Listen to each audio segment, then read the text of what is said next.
Shalom, and welcome to this home edition of the Middle East Report. And in this program today, we will be marking Israel's 73rd anniversary as a nation reborn. This day in Hebrew is known as Yom Ha'atzmaut, which means Independence Day. So this is going to be a special program as we look back at the past 73 years of Israel's history as a modern state.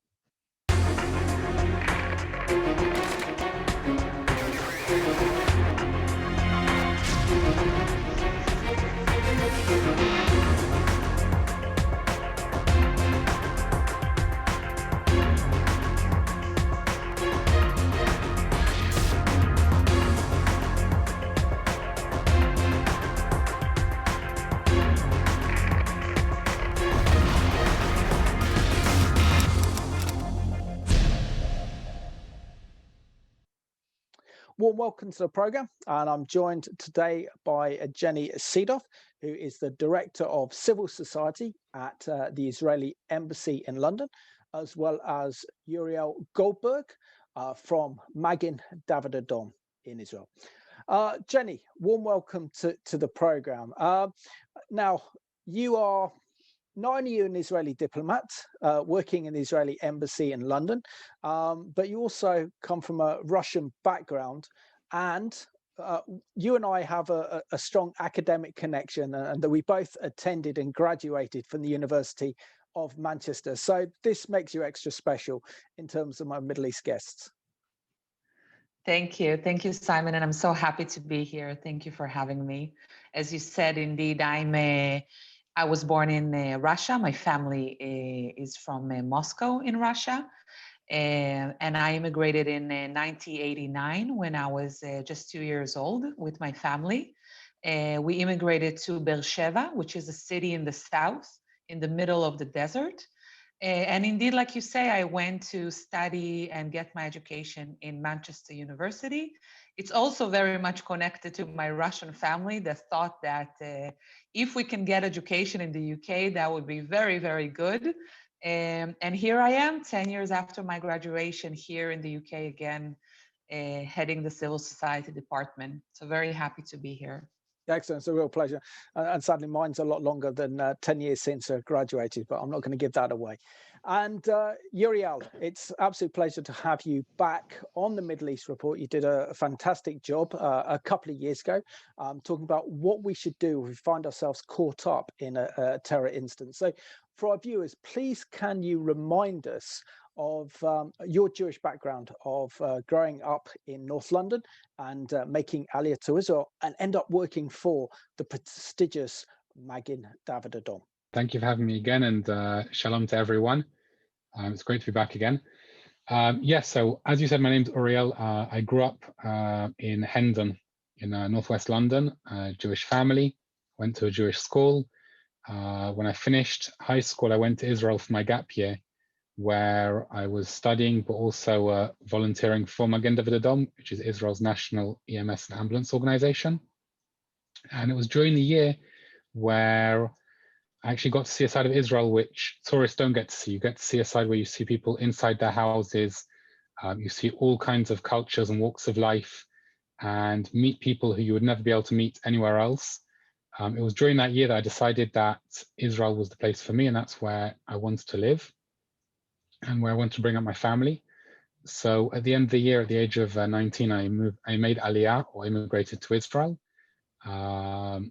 I carried on volunteering for MDA before I joined the army.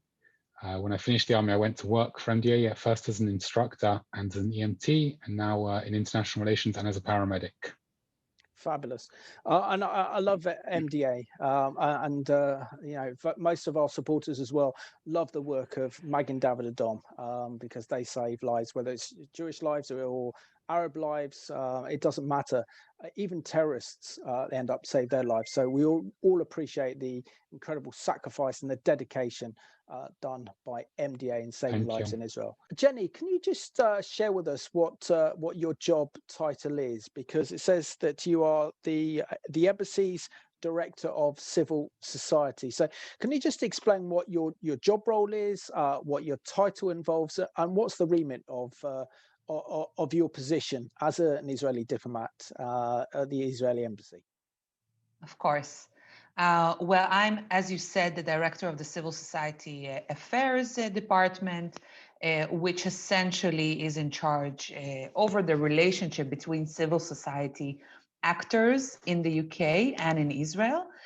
Like in every embassy, you have a political department and you have the press department. But in the UK, we have a very big embassy, one of our biggest and most important ones. And one of the departments dedicated to those relationships, that includes relationship with local government, with civil society organizations, with the academia. This is where Israel can really show its strengths in terms of not just its policies and governmental relations, but also the civil society arena. Excellent. And Uriel, please can you just share something of Magen David Adom and something about the history of your organization and the integral part that Magen David Adom has played, not only during the past 73 years as we celebrate Israel's Independence Day, but also the years prior to the formation of the modern state of Israel. Actually been, as you mentioned, it's before the state of Israel even, and I think when we talk about MDA's start, we generally talk about 1930. This already quite a few years before the state of Israel, where there were some volunteers who were providing medical assistance to soldiers and to citizens, mainly in Tel Aviv, but then it started spreading out to other cities as well, and that's where we kind of see the first use of the Magen David Adom, the Red Star of David, the Red Shield of David, and the organization which was built then. Over the years, it's expanded exponentially. It started in 1950 with the Magen David Adom law, where the Knesset actually gave us our roles and responsibilities, which was including providing first aid, acting as the blood services for the country, teaching first aid, acting as an auxiliary to the IDF, utilizing volunteers, activating volunteers, which was one of our larger tasks. And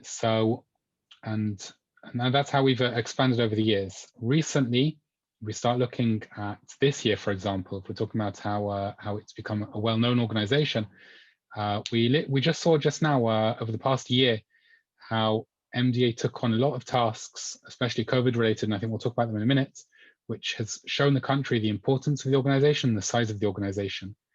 And I was just showing you before, one of the signs of recognition which we received, this was especially from the Postal Service, were for the emergency organizations, let me see if you can see them on the Zoom, were stamps and envelopes which were published as first editions, which will actually be used, where you can see our COVID center, we can see our call center, vehicles, and here are all the emergency organizations in Israel, which actually goes with what we call the spirit of things in Israel, where people have felt over the last year how much they've relied on all the emergency services and frontline medical staff, and it's the same here in England as well, the important work which they've been doing, which really is heartwarming to see the encouragement and recognition.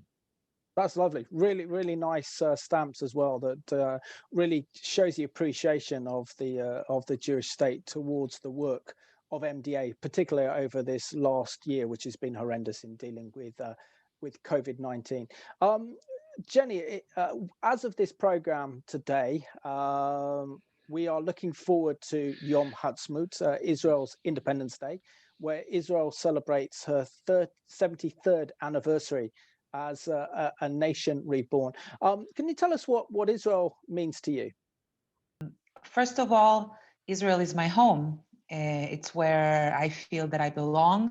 This is where my family is, and this is really where the connection for us as Jews lays. But Israel is also, like you said, a country to be proud of. It has gone through so many changes from its establishment till today. The developments, we don't even have to go back 70 years. We only need to go back 5 years to look at the great developments that this country have had in all spheres of life to be proud of. So Israel, both on the personal level and on the bigger level as a country, is a place that I call home and I'm very proud of. It's a really good answer. And Uriel, I think it was a long time since I was in Israel for Yom Ha'atzmaut.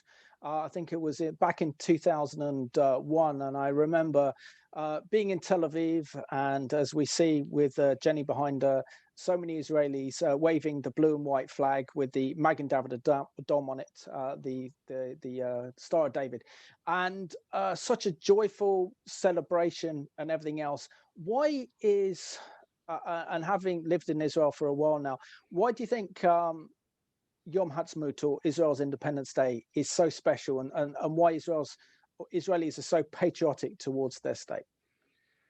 So first of all, I'd say if you haven't been in Israel for Yom Ha'atzmaut in a long time, hopefully by next year, travel will be free not free, but travel will be open for everyone, and hopefully next year you'll be able to join us in Israel for Yom Ha'atzmaut.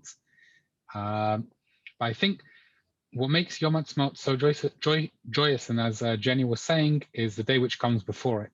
So people go into Yom Ha'atzmaut with the appreciation of what we've lost, which shows us the importance of the day itself, and the sacrifice which Israel and the people of Israel have made in order to have the independence. And Israel's a small country. I think almost every single family, every single person knows someone or has had someone in their family who has unfortunately been killed in a war or terror incident. And it's what makes the Yom HaZikaron, the Memorial Day, so special for everyone, which then leads into Independence Day, which gives us our sense of proportion and the importance of having our own home. I think the mixture of the two is what makes it so special and such a joyous occasion for everyone in Israel.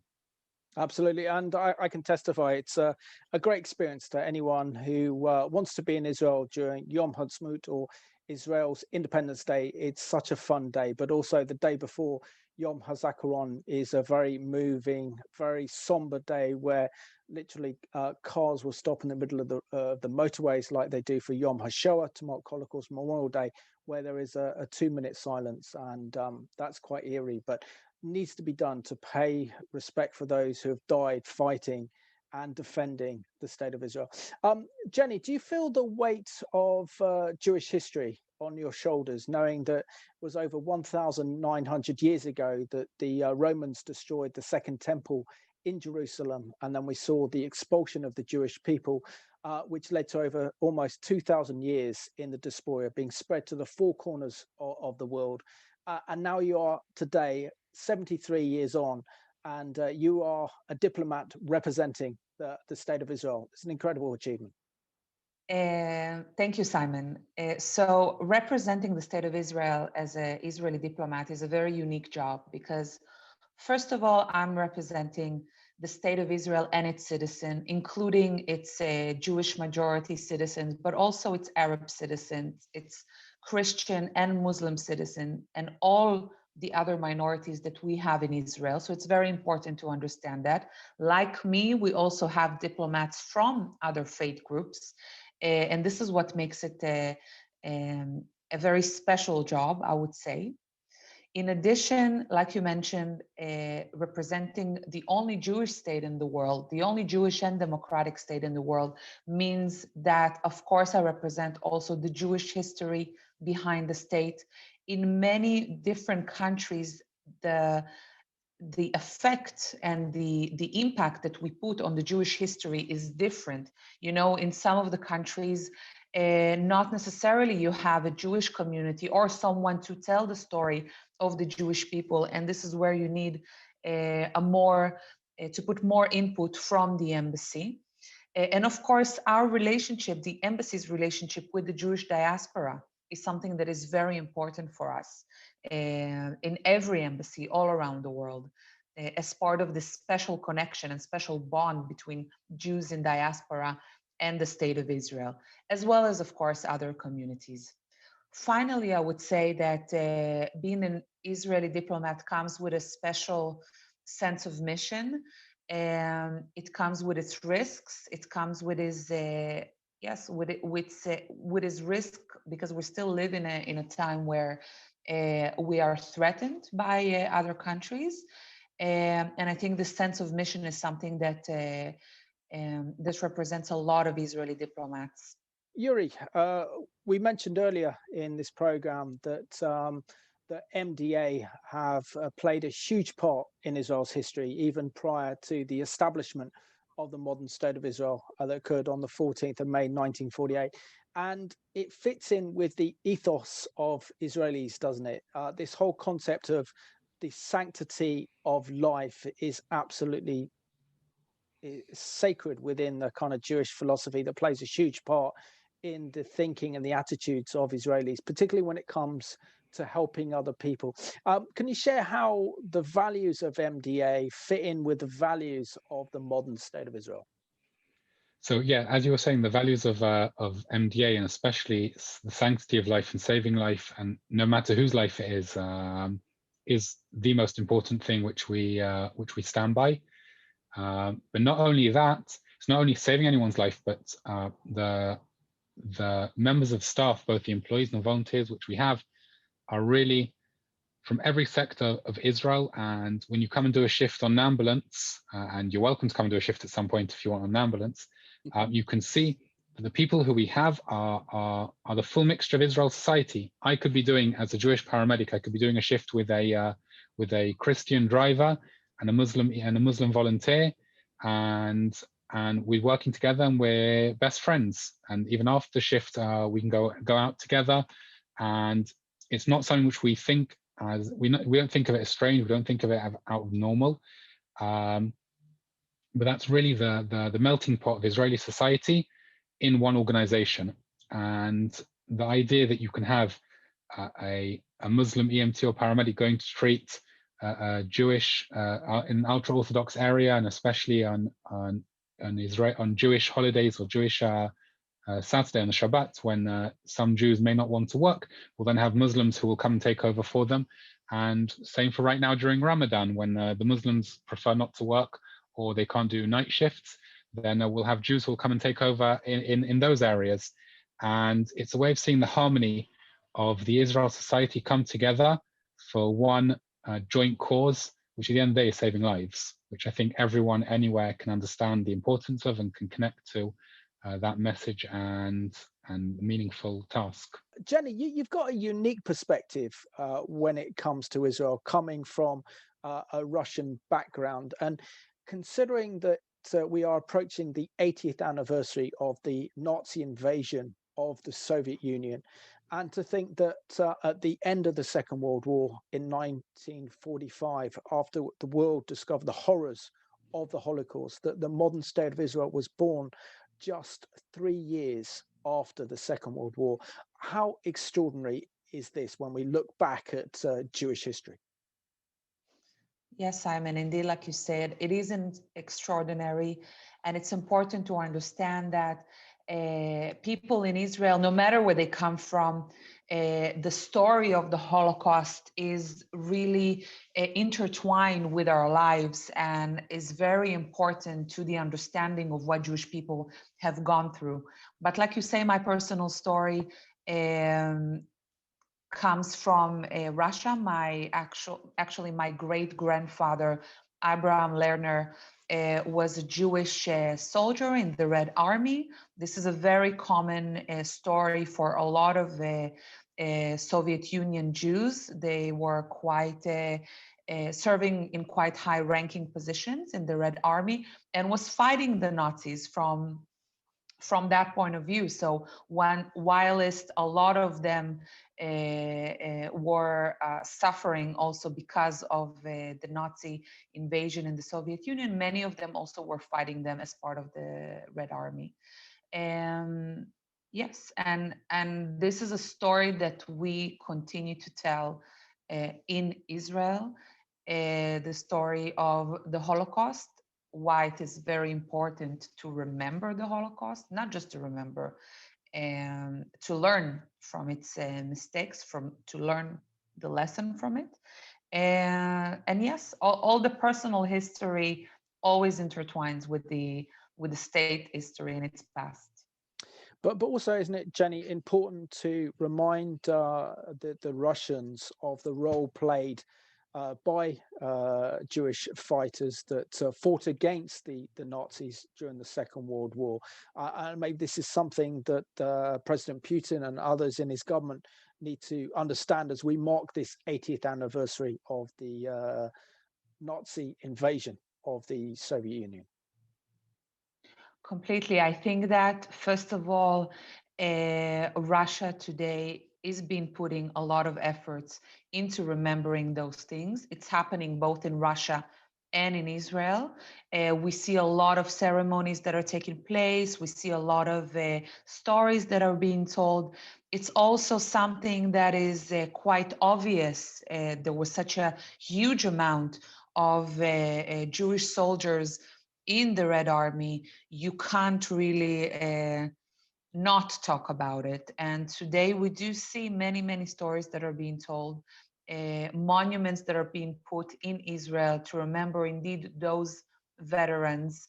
And this is something that is happening as well. And Uriel, if we look back to 73 years ago and the political challenges faced by Israel's first Prime Minister, David Ben-Gurion, were absolutely incredible, weren't they?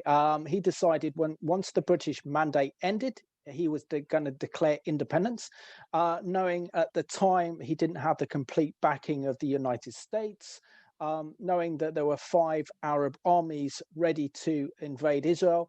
And yet he went for it. And 73 years on, Israel is a military, economic, and political powerhouse in the region and is a beacon of light. Extraordinary to think of those challenges back in those early years, wasn't it? Back in the for Israel's War of Independence 73 years ago. Yes, to look at today and the status which Israel is at, and is really, really extraordinary. And one thing about Magen David Adom, which people may not know, and especially as we are now Israel's national Red Cross organization, is that we've been doing this for decades. For decades, we've been working with countries which Israel may not have diplomatic relations with. We've had an open channel with countries who Israel cannot work with, or could not work with, could not be seen talking to. And we've been using, again, our joint mission of saving lives, and again, no matter whose life it is, using this kind of mantra, saving lives as the target. So we've been able to work with Red Crescent organizations around the world, if it's providing aid and relief after national disasters or international disasters, if it's been working with to learn and teach in other countries and to provide assistance. And it's really something, again, which shows Israel's motto and Israel's aims of providing help and assistance wherever we can, even when we're not on the best terms with the people, because the civilians and the citizens at the end of the day, those are the ones who we're here to help. Excellent. And Jenny, can you just share with us some of the remarkable achievements that Israel's achieved over the past 73 years? I mean, firstly, absorbing a nation. Some of the fighters who fought in Israel's War of Independence were Holocaust survivors, then absorbing over 650,000 Jewish refugees who were forced to flee from their homes in the Arab world, despite them being there for thousands of years. Then the challenge of building a kind of modern state and infrastructure to Israel becoming a leader in terms of science and technology and research, and that Israel's at the cutting edge of modern technology, that Israel, out of the COVID-19 crisis, will become one of the most powerful and dominant players in the world as we move through the 21st century. Thank you, Simon. You already said so many things, so I will try just not to ruin it. I would, as I said, we only need to look not so far ago, but really few years ago to kind of understand the immense achievements that this country has been accomplishing. Let's take 3 main fields. First of all, on the political level, there is no doubt that the new Abraham Accords with our neighbors, with UAE, with Bahrain, have changed the way that we look at the Middle East, have changed the way that our neighbors look at us. You were mentioning boycotts before. Today, we're speaking about Arab countries that just recently were mentioning for the first time the Holocaust Day in their countries. Besides this, flights of Israelis that are coming to the United Arab Emirates and to Bahrain are being filled with people that for the first time are being able to see the people to people relationship that is so important when we're speaking about establishing actual diplomatic relations and peace. And this is something extraordinary for the people that live in Israel. You have to understand, this is not just an agreement that was signed by leaders, but this is an agreement that has a direct effect on the people that live in our country. Like you mentioned, innovation, economic growth, and research. These are fields that Israel has been excelling in the past years as well. We see more and more startups, more and more multinational companies that are moving their research centers into Israel because of the specific ecosystem that is happening. Israel is a small country, but and everything is concentrated in the main cities. For example, Tel Aviv. We have a military service that actually helps to build this specific ecosystem because of the unique challenges that it provides. And together we are able to grow our economy that is based initially on exporting to the world. And we just see the growing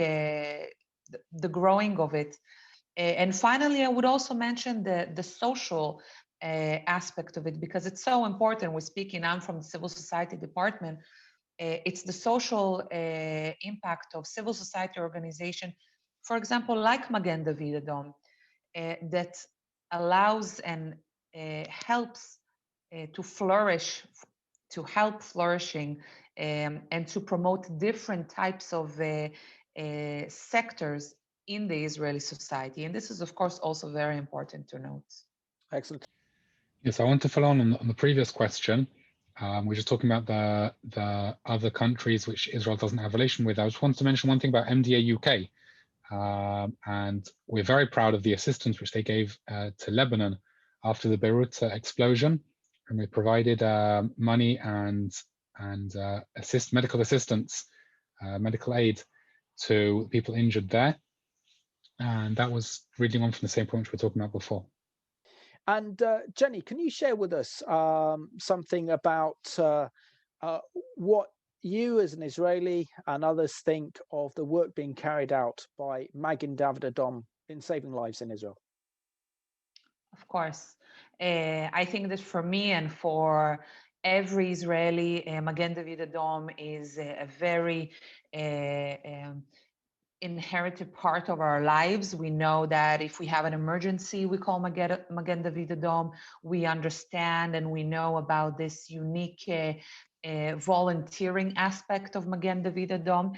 And I can share with you my personal story now with the vaccination rollout. We were lucky enough to be able to be sent back home by our ministry to get a vaccine. And once we were getting to Israel, we had to quarantine in a hotel at that time. And Magen David Adom was the one to come in and vaccinate all of us. So this is really a day-to-day experience for us, knowing that Magen David Adom is there to help and to assist in every emergency, unfortunately, that we face. And Jenny, I have to ask you this because the green passport or the COVID passport is controversial. I understand very much that as a nation, the Prime Minister wants to get the nation back on its feet again, get the economy going again, bring a sense of normality back. But there are those that can't have the vaccine for health reasons. There are those who choose not to have the vaccine out of choice. Is there not a danger that they might become third-class citizens? And how is Israel addressing this problem are those who don't have the vaccine passport, known as the green passport. Yes, you said correct things, and I think that there is a multi-layered approach to it. First of all, like every government, Israeli government also is trying to see what would be the way out from this pandemic, and it reached a very high number of vaccinated people. And today, it's important to know that the vaccination is available to everyone that wants to be vaccinated, as opposed to many other countries. So the green passport was only introduced at that time, green passport or green pass at the moment we're talking about, an internal pass mainly, was only introduced when it was absolutely available for everyone. So like you said, it's a choice whether to be vaccinated or not. And now the way to create this balance is indeed to try and allow businesses to open up, cultural events that were closed for such a long time. And this is the way that the government have seen a solution to be put forward. This is side to side to continue and focus on the more vulnerable groups and the groups that have a less percentage of people being vaccinated, to approach them with information that is translated to their own language. This is very important, to use their community leaders to send that message of the importance. And I don't think that we're speaking about a third-class citizen.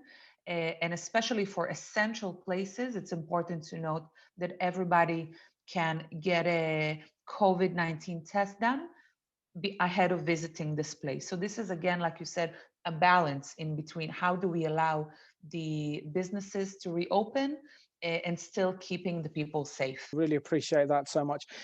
Uriel, I think this is the part of the program that you've been looking forward to the most. Can you share with us how MDA have come to the fore during the COVID-19 pandemic, and what MDA has done to really make a difference in Israel by saving lives? So it really started at the beginning in February last year, when the reports first came in of suspected COVID patients on their way into Israel and having to transport them. This was at a time when no one knew what that meant, what level of protection you would need, how critical they would be, or how the levels of what the methods of infection were.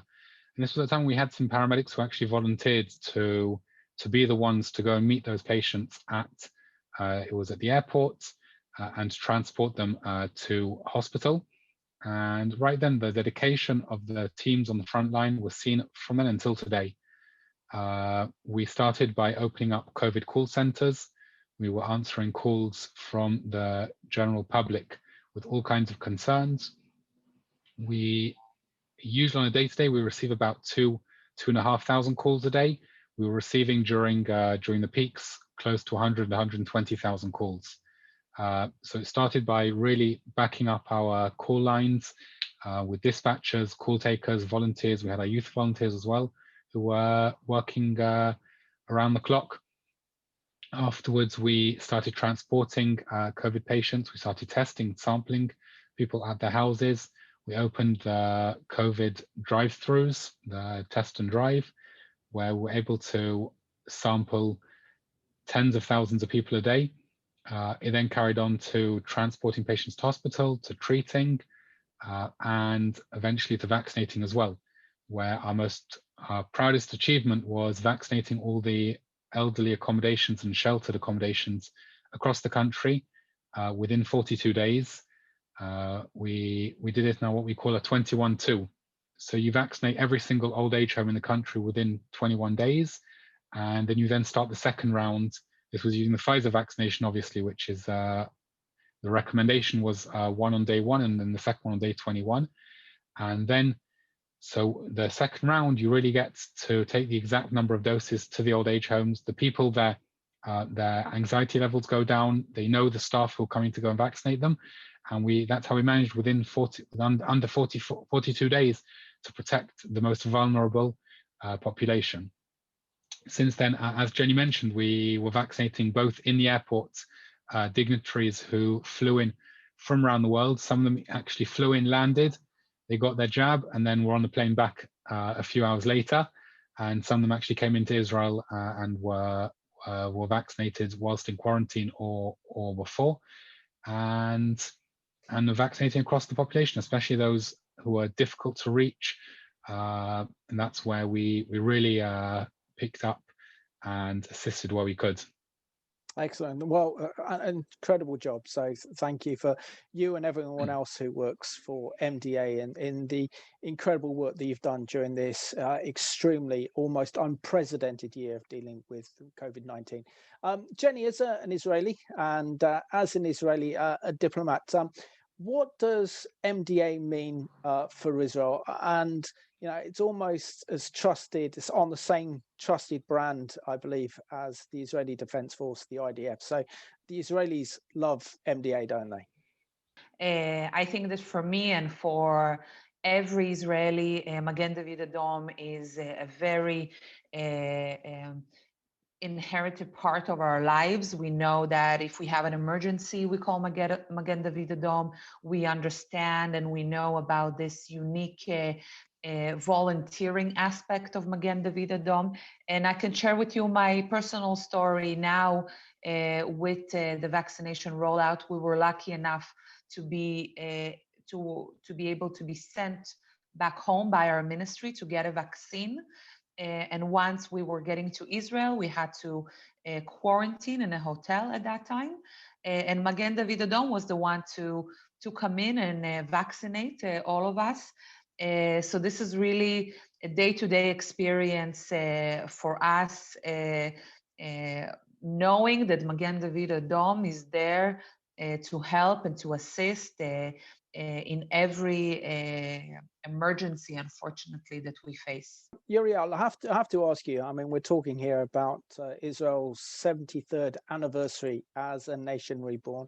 We know that Jewish history goes back, and we only have to look at the Bible to realize that there was a vibrant state over 2,000 years ago. And then even further, when we look back at the fathers of the Jewish faith and the fathers of modern Israel, Abraham, Isaac, and Jacob. But what does Israel mean to you as a Jewish person, knowing that this is a solution to confronting Jew hatred and the rise of anti-Semitism around the world, that there is a homeland that the Jewish people can flee to?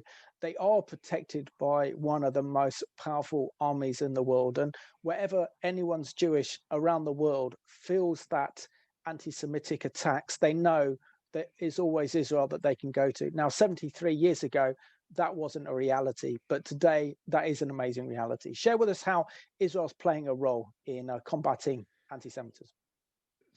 So I think just as a Jew who grew up outside of Israel and chose to move to Israel, the feeling really is there. My grandfather grew up in Germany, and he lost some of his family in the Holocaust. He was in the camps as well before he made it out to England together with his mother. So the feeling is on a personal level as well, both where they didn't have then what we have now, a state to protect us, to protect Jews around the world, a home for whoever needs it, and that feeling of safety and security is something which is very important, and which is there for any Jew. And if we're talking about the difference, for example, you can see my uniform, we have the Star of David on the chest, on the arm, to now be able to go out with pride with the same star which he may have had to wear as an embarrassment 70, 80 years ago, is now something to be proud of. And we also have the Israeli flag also together, something which really instills a sense of pride to all of us. Uriel, we know that with MDA, for example, there is Christian Friends of Magen David Adom, and they're doing great work in building a partnership between Jews and Christians. For our viewers watching this program today who want to get involved with the work of MDA, and I can't recommend it enough because you belong to a fabulous organization, how can they get involved? So there's a few options. We have our Christian Friends of MDA and MDA UK, who have provided over the years tens, if not hundreds, of emergency life-saving vehicles to MDA, which are used in the state of Israel every single day. We're also currently in the process of finalizing our blood bank, a new national blood bank, which is being built in Ramle. And if anyone would like any more information, they can reach out, search Christian Friends of MDA or MDA UK. Plenty of contacts and information there. And as I offered you at the beginning of the show, you're welcome to come to when you can make it to Israel. Welcome to come take a look for yourselves, to see the organization, to even maybe do a shift, and to get a feeling of life, life in the fast lane, life in the emergency services, and to see a side of Israel which you wouldn't see otherwise, and really create a connection, a blood connection to Israel. Jenny, one of the greatest success stories, I think, of Israel has not only been able to absorb Jewish communities from all over the globe into a single nation, not only to be able to forge an identity from Holocaust survivors and those Jewish people that were expelled from the Arab lands during the creation of the modern state of Israel from 48 to 52. But the fact that Israel as a nation is the homeland of the Jewish people is actually the answer to Jew hatred. So share with us how important Israel is in the fight against Jew hatred, and how the Jewish people now have a haven, a safe home, backed up by one of the most powerful armies in the world. And what difference does that make? Wow, what an important question, because I feel that, first of all, personally, when my family are sharing with me stories about facing anti-Semitism from where they come from, for me, it was almost unbelievable. I grew up, and my generation grew up in a situation where Israel exists. It's a fact, but it was definitely not always like this. And there is no doubt that whilst we hope that anti-Semitism and Jew hatred would be erased from the world for good, we are still seeing that this is unfortunately a trend that keeps on peeking its ugly head around the world. And I think that it's important for Jews to know that if they choose to, they have somewhere to go. It's definitely important for the people in Israel, but even more so important for Jews all around the world. And this is the very unique story of this state as opposed to many other states that we know. Uriel, I have to ask you this very, very important question. And we know that Yom Ha'atzmaut, or Israel's Independence Day, is on the Jewish calendar, not the Georgian calendar, which will later probably do a program to mark Israel's 73rd anniversary on the 14th of May. But how will you be celebrating Israel's Independence Day? So I'm actually here in England at the moment. It's my first time in a number of years when I'm not in Israel for Yom Ha'atzmaut. We're actually going to be in the Cotswolds. We're celebrating with Simon Reading at an ambulance dedication ceremony, which we have coming up this week. And again, an ambulance which has been donated. And I think one of the best ways where I could be here in England to celebrate such an important day in the Israeli calendar. Jenny, we know that Israel and Israelis are celebrating Yom Ha'atzmaut, and the Jewish community worldwide, as Israel marks a 73rd anniversary as a nation reborn. What role can our Christian viewers play in standing with Israel and the Jewish people as we all celebrate Israel's remarkable achievements over the past 73 years? I think that first of all, it's really, really good to know that we have supporters from the Christian community that is always want and look for ways to support and tell this incredible story. And I really want to take this opportunity to thank everyone for this, including you, Simon. Today, and with social media and with the internet, everything became so simple. I think that the most important thing is to indeed continue to tell the positive story. There is so many positive things happening today in Israel, and every person can relate to it, no matter where it comes from, because we have stories to tell about everything, about our society, about our economy, about our politics. Of course, not everything is perfect, but why not use those stories that we know are great in order to share with the world? And for this, you can always contact us at the embassy, whether through our social media pages, our website, our emails.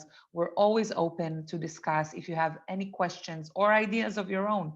And know that we are very, very happy. And I think there are so many good stories to share. And this is what we do. Excellent. So thank you, Jenny. Thank you so much, Ariel. And all I've got to say is Yom Ha'atzmaut Sameach to you both, and enjoy celebrating Israel's 73rd anniversary as a nation reborn. And Israel has so much to celebrate, and there's nothing more special than waving that blue and white flag, the flag of Israel. And I want to thank you for watching this home edition of the Middle East Report, where we have been discussing Israel at 73, and that's an incredible achievement, considering all the wars that Israel's faced, all the terror attacks Israel's faced, and today that Israel is not only one of the most strongest and powerful countries in the Middle East, that Israel is a light unto the nations, that Israel is that beacon of light in the Middle East. And that's why it's imperative as Christians that we stand up for Israel and the Jewish people, and let Israel know that we are celebrating with them as they celebrate Yom Ha'atzmaut. So thank you for watching today's Middle East Report.